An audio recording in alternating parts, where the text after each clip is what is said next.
2 घंटे की पूछताछ के बाद ईडी दफ्तर से बाहर आए वाड्रा। लंच के बाद फिर हो सकती है पूछताछ। आज वाड्रा ने ईमेल पर दिया जवाब, दस्तावेज भी दिखाए। कांग्रेस में आज पेशियों का दिन। वाड्रा के साथ पूर्व वित्त मंत्री पी चिदम्बरम के बेटे से भी ईडी की पूछताछ। आईएनएक्स केस में कार्ति चिदम्बरम से सवाल जवाब। कांग्रेस महासचिव की कुर्सी संभालते ही एक्शन में प्रियंका। आज ऑल इंडिया कांग्रेस कमेटी के महासचिवों के साथ करेंगी बैठक। राहुल गांधी भी होंगे शामिल। यूपी में योगी सरकार का बजट पेश। बजट में गायों के लिए 500 करोड़ का प्रावधान। ग्रामीण इलाकों में कान्हा गौशाला और शहरों में आवारा पशु आश्रय पर खर्च होंगे पैसे। और लोकसभा चुनाव से पहले होम लोन लेने वालों और किसानों को सरकार का तोहफा। आरबीआई ने रेपो रेट घटाई। होम लोन में हो सकता है सस्ता। किसानों के लिए कर्ज की सीमा बढ़ाई।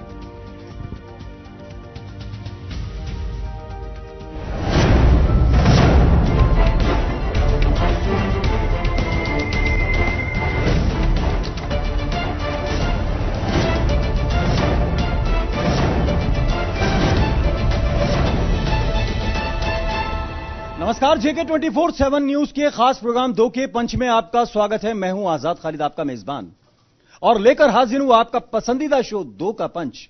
2 के पंच में हम अब तक की इस वक्त की 5 बड़ी खबरें लेकर हाजिर होते हैं और उन पर अपने रिपोर्टर्स को जोड़कर, अपने प्रोड्यूसर्स को साथ लेकर आपको ग्राउंड जीरो की वो तमाम जानकारी देने की कोशिश करते हैं जो शायद आपको भी कहीं ना कहीं तलाश रहती है। जिनकी आज जिन 5 खबरों को लेकर हम हाजिर हैं उसमें सबसे पहले बात करेंगे वाड्रा की। रॉबर्ट वाड्रा कांग्रेस की नई महासचिव प्रियंका गांधी के हस्बैंड है और अगर बात करें परिवार से जुड़े हुए इंसान हैं, उनसे कहीं ना कहीं पूछताछ जो एक उसके राजनीतिक मायने हैं उस पर चर्चा करेंगे। उसके अलावा हम बात करेंगे आरबीआई ने रेपो रेट घटाई है, किस तरह से राहत मिलेगी, इस पर चर्चा करेंगे। इसके अलावा हम बात करेंगे यूपी के अंदर बजट पेश किया गया है। योगी सरकार ने बाकायदा गायों के लिए कई राहत की बात की है और भी कई लुभावनी उसमें प्रावधान है। इसके अलावा हम बात करेंगे हाफिज सईद की बात करेंगे। कुछ लॉन्चिंग पैड शायद बनाए गए हैं सीमा के उधर, उस पर चर्चा करेंगे। इसके अलावा हम बात करेंगे दिल्ली एनसीआर और खासतौर से स्नोफॉल की, बारिश की बात करेंगे। लेकिन सबसे पहले बात करते हैं वाड्रा की। रॉबर्ट वाड्रा, प्रणय शर्मा हमारे साथ रहेंगे, हम जानकारी लेने की कोशिश करेंगे रॉबर्ट वाड्रा से पूछताछ।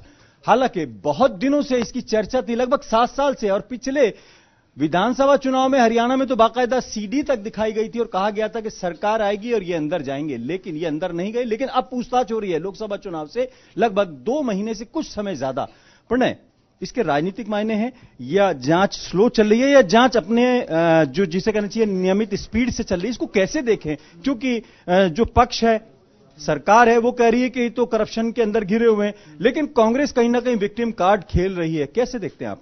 कांग्रेस विक्टिम कार्ड भी खेल रही है और साथ ही में टाइमिंग को लेकर भी वो सवाल खड़े कर रही है। सबसे अहम बात है जिसका जिक्र आपने भी किया कि हरियाणा के चुनाव के दौरान, विधानसभा चुनाव के दौरान रॉबर्ट वाड्रा पर जो आरोप लगे थे उसको कैश करने की बीजेपी ने पूरी कोशिश की। रॉबर्ट वाड्रा, भूपेंद्र सिंह हुड्डा के बीच में क्या कुछ संबंध रहे हैं, जमीनों को लेकर जो उनके ऊपर आरोप थे, इन आरोपों को खूब विधानसभा चुनाव में भुनाया गया। लेकिन क्या सत्ता में आने के बाद जो जांच थी वो उस तेजी से हुई? हालांकि आजाद जी, आप भी ये बेहतर जानते हैं कि ईडी की बात करें, सीबीआई की बात करें, ये जो जांच एजेंसी है ये एक ऑटोनॉमस बॉडी है, इंडिपेंडेंट तौर पर काम करती है और लगातार सत्ता में चाहे कोई सी भी सरकार हो, वो लगातार ये बात का दावा करती है कि उनके ऊपर किसी भी प्रकार का सरकार का कोई भी दबाव नहीं है। यानी जो सरकार कह रही है वो माना जाए तो ईडी की बात करें, सीबीआई की बात करें, वो अपनी तेजी के साथ, अपनी गति के साथ काम कर रही है। हालांकि ये अपने एक चीज मैं जोड़ना चाहूंगा, 2005 में मैंने एक स्टोरी की थी जिसपे बड़ा हंगामा हुआ था, संसद में भी हंगामा हुआ था। मैंने जो सीबीआई की रेड थी वो लाइव दिखाई थी। मतलब मुझे मालूम था कि सुबह को सीबीआई की रेड होगी, मेरी टीम, मैं वहां पर मौजूद था, सीबीआई की टीम आई, एक नगर निगम का एमसीडी का ऑफिसर था, दक्षिण इसमें आप ईस्ट दिल्ली की बात मैं कर रहा हूं। वहां पर जब वो पहुंचा मैंने दिखाया ये गाड़ी आई है सीबीआई की, उस पर बड़ा बहुत शोर मचा था। लेकिन उसके अलावा मैंने बहुत सीबीआई की रेड्स जो हैं वो अटेंड की हैं, जिसे कहना चाहिए कवरेज की है, लेकिन क्वेश्चंस कहीं नहीं पता लगते क्या पूछताछ हो रही है, हम अंदाजे से बात करते हैं। कल ईडी से पूछताछ होनी थी, लगभग कई घंटे पहले बीजेपी के प्रवक्ता बाकायदा प्रेस कॉन्फ्रेंस करते, क्वेश्चनर दे रहे हैं। हर थोड़ी देर बाद बताया जा रहा है, आज भी कहा जा रहा है कि 36 सवालों का जवाब दिया। मेरा सवाल बिल्कुल जांच पर नहीं है, लेकिन प्रोसीजर पर है। क्या कुछ बदल गया है 2005 से लेकर अब तक? जब मैंने की थी बड़ा हंगामा हुआ था, आज जो है क्या कुछ बदला है? देखिए, क्योंकि इस पूरे अगर केस की बात करें या काम करने के रवैये की बात करें तो वो आपसे बेहतर तो कोई नहीं बता पाएगा, लेकिन अगर हम मौजूदा हालात की बात करें तो मैं सिर्फ ये जानना चाहता हूं कि जो कहा जाता है ना कि सरकारों का दखल होता है, उस पर मेरा सवाल है, क्यों? क्या लगता नहीं है कि कुछ हो रहा है? देखिए, सरकारों के दखल का आरोप तो बादस्तूर लगातार जारी है, चाहे वो यूपीए 1 की बात करें, यूपीए 2 की बात करें या अब एनडीए सरकार की बात करें। तोते से लेकर अब तक का सफर, बिल्कुल तोते से लेकर अब तक का सफर जारी है, और यही वजह है कि जो विपक्ष है वो टाइमिंग को लेकर खासा सवाल खड़े कर रहा है कि 2019 के चुनाव से ठीक पहले आखिर ईडी में इतना ज्यादा जोश, इतनी ज्यादा इस पूरे मामले को लेकर जो पूरे आरोप हैं वो बादस्तूर लगातार वो लगा रही है, उसमें पिछले 4 सालों से वो आखिर क्यों सो रही थी? तो हालांकि अगर अभी की हम बात करें तो दूसरा राउंड की जो पूछताछ है वो खत्म हो चुकी है।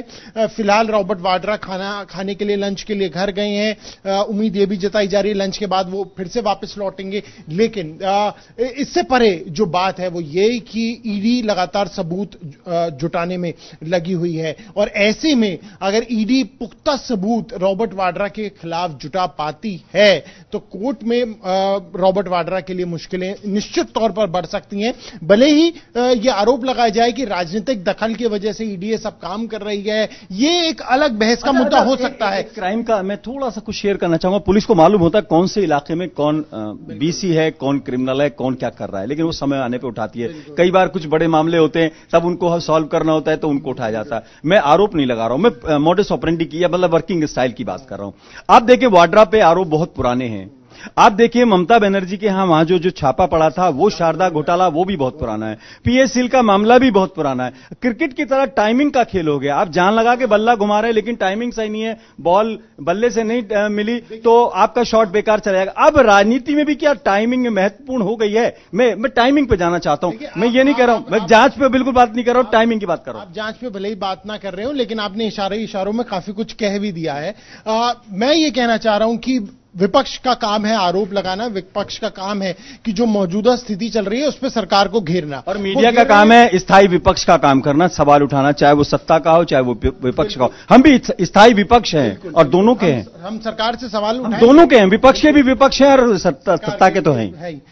लेकिन जो मैं बात आपसे कह रहा था वो यही है कि ईडी के सामने पुख्ता सबूत होने चाहिए। आखिरकार कानून व्यवस्था, न्यायपालिका सबूतों के आधार पर चलेगी, आरोपों के आधार पर नहीं चलेगी, और ईडी की पूरी यही कोशिश है कि वो पुख्ता सबूत यहां पर इकट्ठा कर पाए ताकि जब इस पूरा मामला एक कोर्ट में चले तो उस वक्त रॉबर्ट वाड्रा के खिलाफ पुख्ता सबूत हो जिसमें साबित हो सके कि मनी लॉन्ड्रिंग का जो केस है। आपने बहुत बड़ी बात कही है, आपने बहुत बड़ी बात कही है प्रणय शर्मा। एक रिपोर्टर की हैसियत से अगर आपके इन शब्दों को देखें, यानी आप कह रहे हैं कि सबूत होने चाहिए, कहीं 2G की तरह ना फ्लॉप हो जाए, बोफोर्स की तरह फ्लॉप ना हो जाए, कहीं और जो तमाम मामले हैं वो कहीं ना कहीं लटकते, क्योंकि सबसे बड़ा जो काम करना है वो अदालत को करना है। जो प्रोसिक्यूशन होना है या जो भी कुछ काम होना है वो सबूतों के आधार पर होना है, और ये सबूत मुहैया कराना पुलिस का काम है, जांच एजेंसी का काम है, ईडी का काम है, सीबीआई का काम है, पुलिस का काम है। तो आपने ये बातों में बड़ी बात कही है, क्योंकि इससे दो बातें होंगी। अगर आप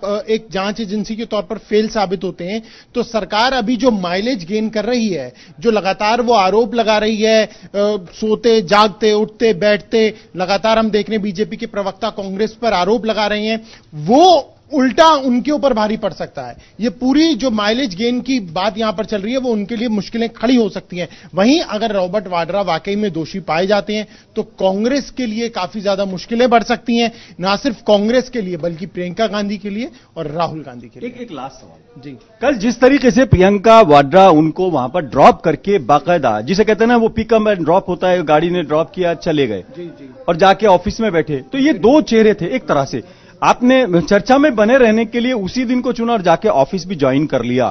भावनात्मक नहीं है, कहीं ना कहीं मीडिया कवरेज का भी आपको खेल नजर आता है राजनीति में? देखिए, मुझे नहीं लगता ऐसा, हालांकि मेरी पर्सनल ओपिनियन है, क्योंकि हमें यह भी ध्यान रखना चाहिए कि प्रियंका गांधी निश्चित तौर पर महासचिव है कांग्रेस पार्टी की, राहुल गांधी की बहन है, सोनिया गांधी की बेटी है, लेकिन वो एक पत्नी भी है। और अगर एक पति उनका किसी कारणवश कोई प्रोब में फंसा हुआ है और वो उन्हें ड्रॉप करने जा रही हैं या उनके साथ वो खड़ी हुई हैं, तो इसमें कोई गुनाह नहीं कर रही हैं। यानी वो जो पोस्टर लगा था वो कोइंसिडेंस था, मैंने इसीलिए आपसे ये बात पूछी। जो पोस्टर लगा था वो नहीं कोइंसिडेंस नहीं था, वो कार्यकर्ता थे, प्रियंका गांधी पद संभाल रही थी, वो उत्साहित थे, इसलिए उन्होंने वो पोस्टर लगाए थे। रॉबर्ट वाड्रा की उसमें तस्वीर इसलिए है क्योंकि जिन कार्यकर्ताओं ने, नेताओं ने वो पोस्टर लगाए हैं वो रॉबर्ट वाड्रा और प्रियंका के करीबी माने जाते हैं, तो इसलिए उन्होंने उन दोनों को तस्वीरों को उसमें जगह दी थी। बहुत बहुत शुक्रिया प्रणय शर्मा। पोस्टर लगा भी और उतर भी गया, लेकिन राजनीति भले ही कुछ भी हो, लेकिन जनता के मन में सवाल यह है कि हजारों करोड़ के घोटाले चर्चा में जरूर आते हैं, लेकिन उनको अंजाम तक कब पहुंचना होगा। भले किसी भी पक्ष के ऊपर आरोप लगे, चाहे सत्ता पक्ष हो, चाहे विपक्ष हो, चाहे कोई भी मामला हो, बोफोर्स हो, 2G स्कैम हो, कॉमनवेल्थ घोटाला हो, या कोई भी हो, कोल ब्लॉक हो, कोई भी हो, अगर जांच एजेंसीज इसी तरह काम करती रहेंगी सिर्फ टाइमिंग को देखकर, तो शायद नतीजे नहीं निकलेंगे, और यही बड़ा सवाल है। बढ़ते हैं अगली खबर की तरफ और बात करते हैं रिजर्व बैंक की तरफ से मिलने वाली राहत की। रेपो रेट घटाया गया। नवदीप छाबड़ा हमारे एग्जीक्यूटिव एडिटर रहेंगे, उनसे मालूम करेंगे आर्थिक मामलों में हालांकि देखा जाए तो लोगों को राहत मिलने की उम्मीद है कि होम लोन भी सस्ता हो सकता है, और क्या क्या चीजें सस्ती होंगी, इसको किस मायने में देख रहे हैं आप? इसको भी कहीं राजनीति से तो नहीं देख रहे, क्योंकि 2 महीने पहले यह फैसला आया है। नहीं, देखिए, सबसे बड़ी राहत तो देश के लिए यही कह सकते हैं कि मुद्रास्फीति की दर है वो लगातार पिछले 2 सालों से कम हुई है। यही वजह है कि आरबीआई पहली बार लेकिन लंबे इंतजार के बाद रेपो रेट को कम करने में कामयाब रहा। अगर देश के अंदर लोगों के पैसा रिजर्व रहता है, महंगाई दर कम होती है, तो मैं ना समझ दर्शक के तौर पर मैं पूछना चाहता हूं, मुझे ज्ञान कम है। ये जो अनाउंसमेंट हुआ है ये प्रोसीजर के तहत हुआ है, ये पहले से चला आ रहा था, या ये भी सरकार का कोई इनिशिएटिव है? ये मन में सवाल है लोगों के। नहीं, खाली देखिए, हर 3 महीने बाद यानी कि 1 साल में 4 बार रेपो रेट को रिवाइज करता है आरबीआई अलग अलग। जब देश के अंदर महंगाई दर और कह सकते हैं खुदरा और थोक महंगाई दर को मिला के ये रेपो रेट तैयार किया जाता है, और इसमें इकोनॉमी और जीडीपी को भी देखा जाता है कि विकास दर किस तरफ जा रही है। तो सीधा सीधा इसका यही है कि आरबीआई की जो आज नरमी देखने को मिली है, 0.25 जो रेपो रेट कम हुआ है, उसका फायदा आम लोगों को मिलेगा, क्योंकि आरबीआई ने कम कर दिया। लेकिन अब देखना होगा कि देर शाम या कल तक कौन कौन से बैंक कितनी जो ब्याज दर है वो कम करते हैं। अगर ब्याज दर में कटौती होगी तो जाहिर सी बात है जिन्होंने फ्लेक्सिबल लोन ले रखा है, चाहे होम लोन है, चाहे वो व्हीकल लोन है, या आने वाले समय में कोई व्यापार के लिए या फिर कमर्शियल या नॉन कमर्शियल लोन लेगा, तो उनको ब्याज दरों में कटौती देखने को मिलेगी। तो यही कारण है, अगर ब्याज दरें कम होगी तो व्यापार में बढ़ोतरी होगी, आम लोगों को लोन सस्ता मिलेगा, तो कहीं ना कहीं जो महंगाई है वो थोड़ा सा कंट्रोल रहेगी, आम आदमी को सीधे सीधे फायदा जरूर है। यानी कुल मिलाकर अगर देखा जाए ये एक अच्छी खबर के तौर पर जनता के लिए देखी जा सकती है, इसको राजनीति से ना जोड़ा जाए, आप ऐसा मानते हैं? नहीं, बिल्कुल। देखिए, हमने पीछे बजट भी देखा, जब लास्ट अभी बजट आया मोदी सरकार का, तो उसमें जो मोदी सरकार ने अनाउंसमेंट किया कि मुद्रास्फीति की जो दर है वो 2.25 के आसपास रहेगी। इससे पहले कभी भी इतने निचले स्तर पर महंगाई की दर नहीं रही है। तो कारण यही है कि जब महंगाई कंट्रोल में है तो आपका जो बजट है वो कंट्रोल में है, तो बाजार के अंदर या अपने घर के अंदर आपके पास पैसा जो है वो रिजर्व होता है। और अगर देश के अंदर पैसा रिजर्व है, आम आदमी के पास पैसा है, तो एक अच्छी खबर देश और आम जनता के लिए जरूर है। खाली जी, बहुत बहुत शुक्रिया नवदीप छाबड़ा। यानी आंकड़ों का जो भले कुछ भी लोग कहें, कुछ भी और बातें हो, लेकिन ये एक अच्छी राहत की खबर है और लोग इसको लेकर खुश भी हो सकते हैं और आगे की प्लानिंग भी कर सकते हैं, मकान लेने की भी तैयारी कर सकते हैं, क्योंकि होम लोन में भी अगर उसको राहत मिलेगी तो यकीनन फायदे की बात है। बात करते हैं अगली खबर की और अब चलते हैं आपको लेकर उत्तर प्रदेश, जहां पर योगी आदित्यनाथ सरकार ने बजट पेश किया, कई राहतों की घोषणा की, लेकिन गायों को लेकर खास तौर से कई बड़ी घोषणाएं की हैं। 500 करोड़ रुपए का बजट भी दिया है, गौशालाओं के लिए भी कई चीजें दी हैं। दिग्विजय मिश्र रहेंगे हमारे संवाददाता लखनऊ से, हम उनसे जानकारी लेने की कोशिश करेंगे। दिग्विजय मिश्र हमारे साथ जुड़ेंगे। योगी आदित्यनाथ सरकार ने बजट के अंदर खासतौर से कई प्रोविजंस किए हैं, दीनदयाल उपाध्याय जो पशुधन के ऊपर कई चीजें की हैं, 500 बजट दिया है। और ये अगर बात की जाए तो गायों को लेकर भले ही कोई राजनीति कुछ भी करे, लेकिन योगी आदित्यनाथ सरकार जो है बाकायदा उसके लिए, हम आपको फिलहाल इस खबर के बजाय लिए चलते हैं दिल्ली में राहुल गांधी कुछ कह रहे हैं, जरा उनकी बात सुन लेते हैं, क्योंकि आज उनकी भी बात बड़ी इंपॉर्टेंट है। वाड्रा के बाद तो खास तौर से और भी इंपॉर्टेंट हो जाती है। आरएसएस का लक्ष्य, आरएसएस चाहता है कि हिंदुस्तान का कॉन्स्टिट्यूशन जो है उसे परे कर दिया जाए और इस देश को नागपुर से चलाया जाए। आप देखिए, जुडिशियल सिस्टम में आरएसएस अपने लोग डालते हैं, इलेक्शन कमीशन में अपने लोग डालते हैं। सीबीआई का चीफ अगर नरेंद्र मोदी पर इंक्वायरी करना चाहते हैं, उसको परे करते हैं, आरएसएस का आदमी डालते हैं। तो उनका लक्ष्य हिंदुस्तान के हर इंस्टीट्यूशन को खत्म करने का है और वो चाहते हैं कि हिंदुस्तान को नागपुर से चलाया जाए और उनके, क्या नाम है उनके बॉस का, मोहन भगवत जी पूरे देश को पीछे से चलाएं। नरेंद्र मोदी जी फ्रंट फेसिंग, मोहन भागवत जी पीछे से रिमोट कंट्रोल, ये इनकी सोच है। हमारा कहना है कि हिंदुस्तान के जो इंस्टीट्यूशंस हैं वो कांग्रेस पार्टी के नहीं हैं, वो किसी पार्टी के नहीं हैं, वो इस देश के इंस्टीट्यूशंस हैं और वो सब के सब उनकी रक्षा करना हमारी जिम्मेदारी है, कांग्रेस पार्टी की जिम्मेदारी है, बाकी पार्टियों की जिम्मेदारी है। और जब नरेंद्र मोदी के प्रधानमंत्री होते हुए 4 सुप्रीम कोर्ट के जज बाहर आके कहते हैं कि हमें काम नहीं करने दिया जा रहा है और उसी लाइन में कहते हैं जस्टिस लोया का नाम लेते हैं और इनडायरेक्टली क्या कह रहे हैं? इनडायरेक्टली कह रहे हैं कि अमित शाह बीजेपी के प्रेसिडेंट सुप्रीम कोर्ट को काम नहीं करने दे रहा है, हर इंस्टीट्यूशन पर आक्रमण करते हैं। ये अपने आप को हिंदुस्तान के ऊपर समझ के रखे हैं। ये सोचते हैं कि ये देश नीचे है और हम ऊपर, और 3 महीने में ये देश इनको समझाने जा रहा है कि देश ऊपर है, आप नीचे। मैं थोड़ा सा आपको मध्य प्रदेश, राजस्थान, छत्तीसगढ़ के बारे में बताना चाहता हूं, इसकी गहराई आप समझो। 15 साल से मध्य प्रदेश और छत्तीसगढ़ में सरकार नहीं चली है। 15 साल से मध्य प्रदेश और छत्तीसगढ़ में हर इंस्टीट्यूशन में आरएसएस ने अपने लोगों को डाल रखा है। कमलनाथ जी ने मुझे बताया, मध्य प्रदेश में एक स्पेशल मिनिस्ट्री तैयार की गई, 800 करोड़ रुपए उस मिनिस्ट्री में डाले गए। आपको मालूम है वो पैसा कहां गया?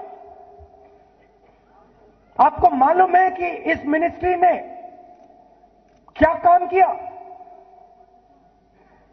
800 करोड़ रुपए आरएसएस के लोगों को दिए। 800 करोड़ रुपए, एक मिनिस्ट्री, उसमें आरएसएस के सब लोग,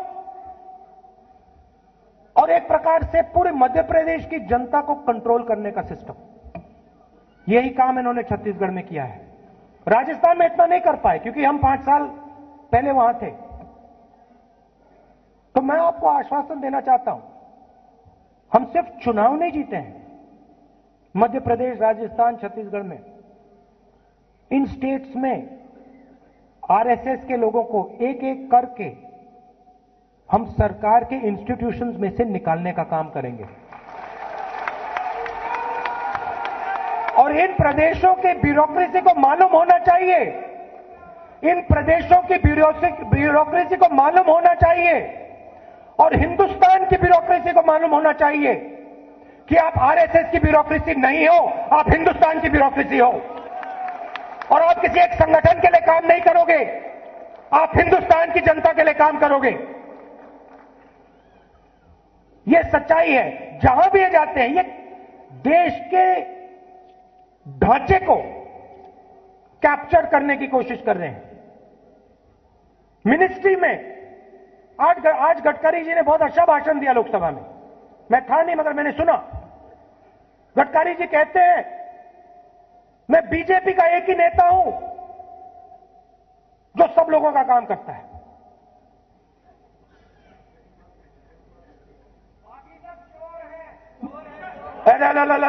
बाकी सब नहीं भैया, गडकरी जी का भी रेपुटेशन इतना अच्छा नहीं है।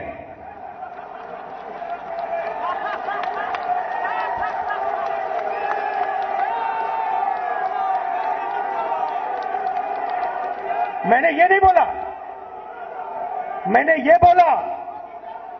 बोला कि बीजेपी के लोग कह रहे हैं, बीजेपी के मंत्री कह रहे हैं कि हमें भी काम नहीं करने दिया जाता है, और ये सच्चाई है। और आप कांग्रेस पार्टी की सरकारें देखिए, शायद हम उसको ज्यादा ले जाते हैं। हमारी सरकारों में हर मंत्री अपना डिसीजन लेता है।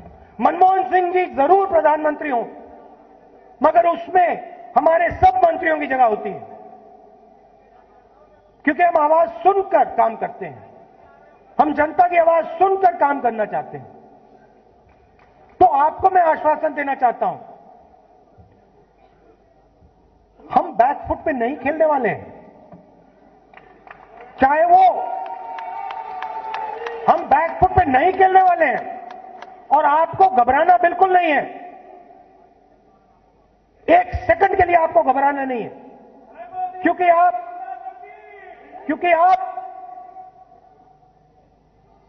आप सब, चाहे किसी भी धर्म के हो, किसी भी जात के हो, कहीं के भी हो, आप सब इस देश के हो, और आप सबकी जगह इस देश में आपको मिलेगी।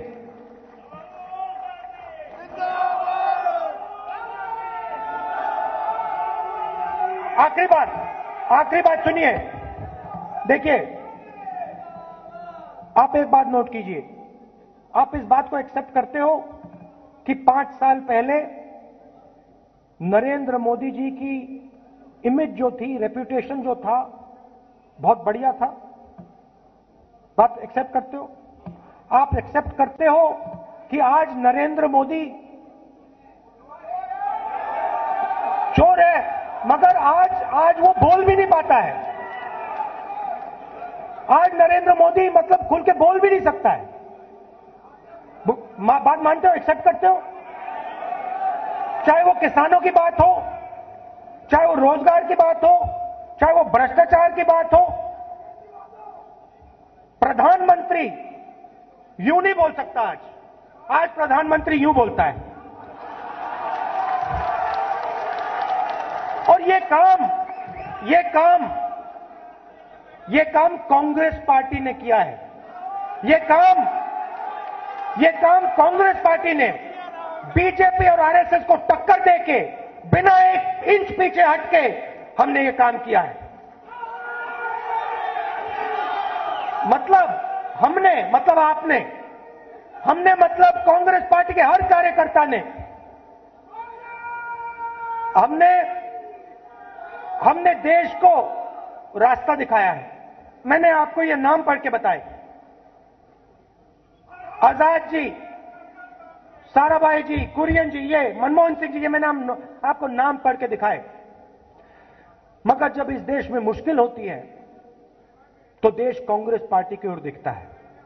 सफेद क्रांति, हरी क्रांति, आजादी की लड़ाई, bank nationalisation, liberalisation, computer revolution, ये इकोनॉमिक लिबरलाइजेशन, मनरेगा, सूचना का अधिकार, भोजन का अधिकार। जब ये देश रास्ता निकालने को मन बना लेता है तो ये देश ऑटोमेटिकली कांग्रेस पार्टी की ओर देखता है। अब मैंने आपको ये सब बातें बताई। आप मुझे एक बात बताओ, बीजेपी ने यहां क्या किया? आप मुझे बताओ पिछले 5 साल में नरेंद्र मोदी ने क्या किया, देश को क्या दिया?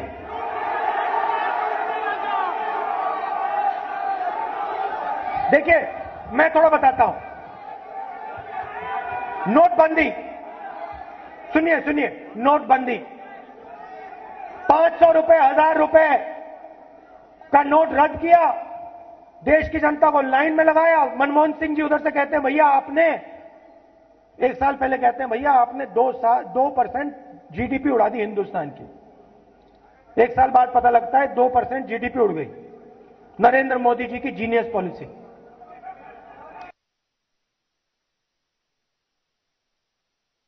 गांधी बाकायदा जिस तरह से सरकार पर निशाना साध रहे थे, बल्कि कहा जाए सरकार की आड़ में उन्होंने आरएसएस पर भी निशाना साधा और बातों बातों में कहा कि रिमोट जो है वो नागपुर से चल रहा है। उसके अलावा कई गंभीर आरोप लगाए, यहां तक कि पीएम मोदी पर भी निशाना अपने ही ढंग से साधा, जो कि शायद पहली बार ऐसा लग रहा था कि मर्यादा कहीं ना कहीं पीछे रहती चली गई है। पहली बार देखा जाए तो इस तरह से बात हुई। हालांकि ये एक परंपरा बनती जा रही है, लेकिन ये गंभीर है। भारत की राजनीति के अंदर इस तरह का जो ये भाषा का प्रयोग है, लेकिन उन्होंने जमकर निशाना साधा, कांग्रेस की तारीफ की, मनरेगा का जिक्र किया, आरटीआई का जिक्र किया और राइट टू फूड का भी जिक्र किया। लेकिन देखा यह जा रहा है कि जैसे जैसे 2019 के लोकसभा चुनाव नजदीक आ रहे हैं, राजनीतिक पारा बढ़ता जा रहा है। 2 के पंच में हमारी 2 खबरें रह गई हैं, लेकिन बावजूद इसके समय का अभाव है। आपसे इजाजत लेंगे, फिलहाल आज इतना ही। अपने मेजबान आजाद खालिद को इजाजत दें।